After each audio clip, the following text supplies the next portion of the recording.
Most people use push-ups as an endurance drill, then wonder why their chest never gets stronger. The movement is not the problem. The way you load it, align it, and press through it is the problem.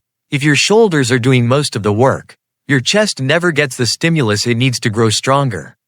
Your chest is not just there to move your arms. In a push-up, its job is to drive horizontal pressing force while the rib cage, scapula, and trunk stay organized underneath it. That is where most people get this wrong. They think chest training means going wider, doing more reps, or just chasing a burn.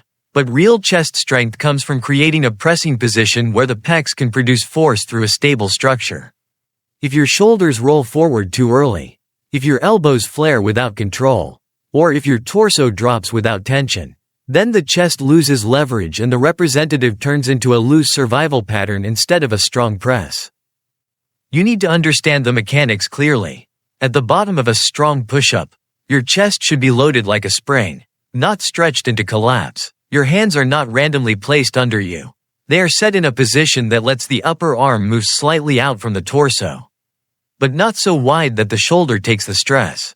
Your elbows should not pin to your ribs, and they should not fly straight out either. You want a middle lane where the chest can lengthen under control and then drive the body away from the floor. At the same time, your scapula has to move naturally. A lot of people try to lock the shoulders back the whole time. That kills the motion. You need controlled retraction on the way down, then strong protraction through the press so the chest and serratus can finish the representative together. If you freeze the shoulder blades, you make the press weaker and rougher on the joint. Now apply that to the actual representative. Start in a high plank, but do not think about just holding the top. Think about pushing the floor away enough to organize your upper back without rounding yourself into weakness. Your hands should be slightly outside shoulder width for most builds, with the fingers spread and the index knuckle and palm heel taking real pressure. Screw the hands lightly into the floor so the elbows face back at a natural angle.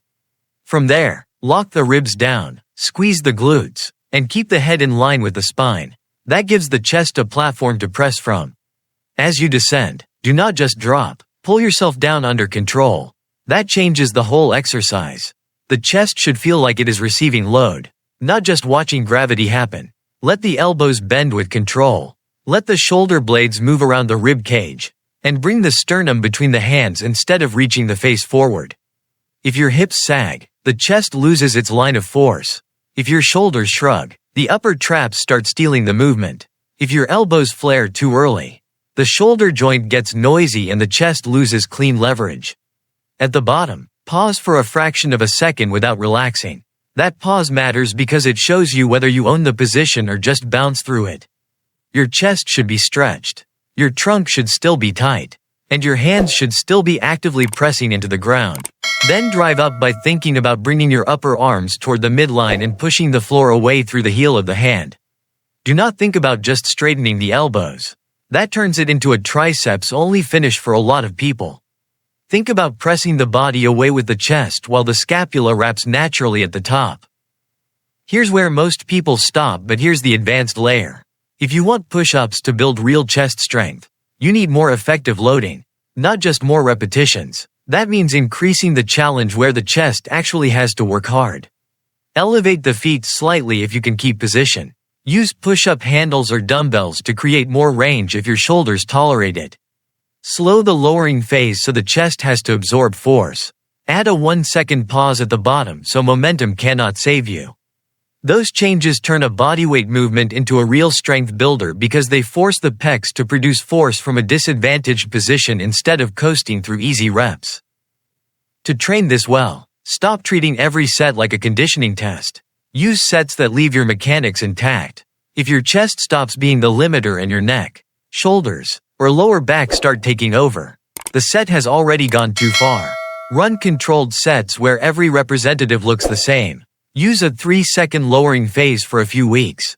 Add a pause, then press up with intent. Once you can keep that structure, progress by raising the feet, adding a weight vest, or using bands across the upper back.